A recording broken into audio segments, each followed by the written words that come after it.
Да кажем няколко добри думи, да помилваме шоколада, това за мен е важен послание. Да, виж сега. И заради сезона, и заради това, че вместо да агресира човек, нали, по-добре да яде шоколад.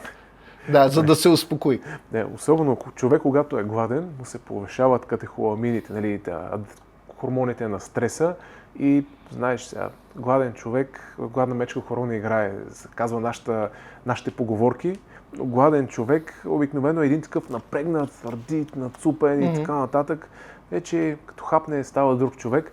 И както е казал Парацелс, нали, в контекст на шоколада, той не го е казал за шоколада, но Парацелс е казал дозата прави отровата. Да, точно така. И всичко в този живот е в някаква, нали, шоколада може да му се насладим. Какаото има си антиоксиданти, супер е, също действа положително, нали, при депресия и прочие. Но тук сега не става въпрос да ядем шоколад с черпака. И в, нали, книгата, която написах, която в някакъв момент трябва да я презда и я шоколад президам, нали, я шоколад и отслабвай. Там беше направена така, че всеки ден, но той като ритуал следобед, човек с кафенце или с чай или с каквото иска да хапне половин шоколад, който са там 40-50 грама.